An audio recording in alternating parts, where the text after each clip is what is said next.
Get the news voice warmed up. Here we go. 3, 2. My job as a news reporter keeps me busy, traveling around northeastern and central Pennsylvania telling stories. But behind the scenes, I had medical struggles I couldn't explain. Every time I stood up or bent over, it felt like my body's check engine light would come on. I got really dizzy and I had this tunnel vision and a shortness of breath. Then came the fatigue, brain fog, and a sky-high heart rate.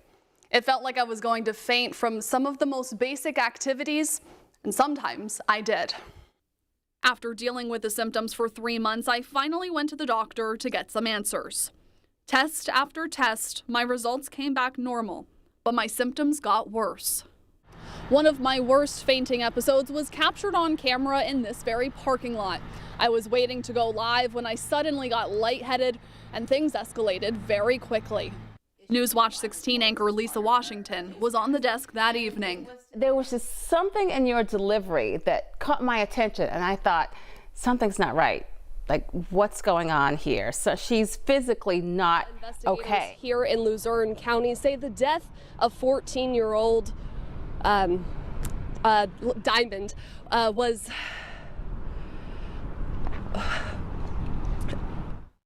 That day I knew I needed to push even harder for answers. The 7th doctor I saw was Dr. Deborah Sundloff, a cardiologist with Lehigh Valley Health Network. It only took her a few minutes of listening to me describe my symptoms and review my tests to say, you have POTS.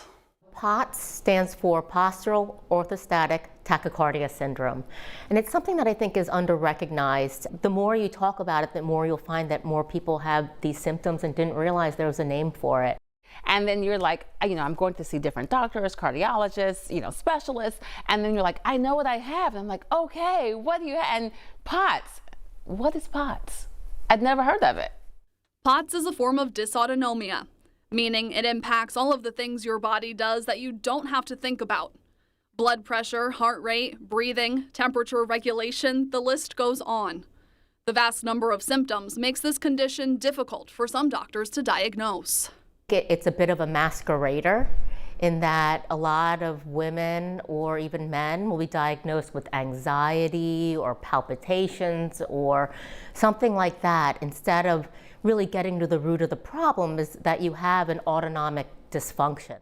After posting about it on social media, I learned I wasn't alone. In fact, someone who sits across the room from me experiences the same thing. It's kind of just like, oh wow, like I just got that too. And like, wow, here's somebody else who has it. Maybe they'll know like what I'm talking about too. Stephanie O'Malley is a producer here at Newswatch 16. For her, symptoms started with a shortness of breath. Then things got worse. I like stood up really fast and I got like really dizzy and then I just passed out. And I went to the emergency room and no one could figure out what was wrong with me. Stephanie had a similar experience. It took 4 doctors to finally put a name to her symptoms.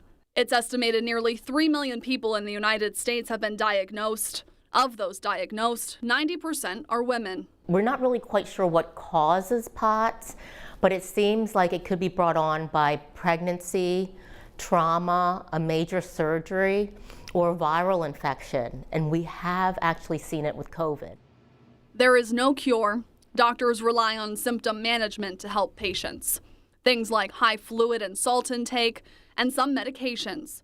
But even with lifestyle changes, the symptoms can still persist. Some days you're like, all right, well, I'm taking the medicine, I'm eating what I'm supposed to eat, I'm doing everything, but like it's still like terrible today.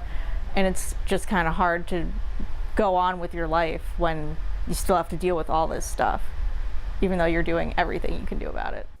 POTS isn't rare, it's just rarely heard of. We hope starting the conversation will help others. Now more people know what's going on. Now we can all talk about it. And now maybe we won't have to wait so long to figure out what's wrong with us. Emily Kress, Newswatch 16.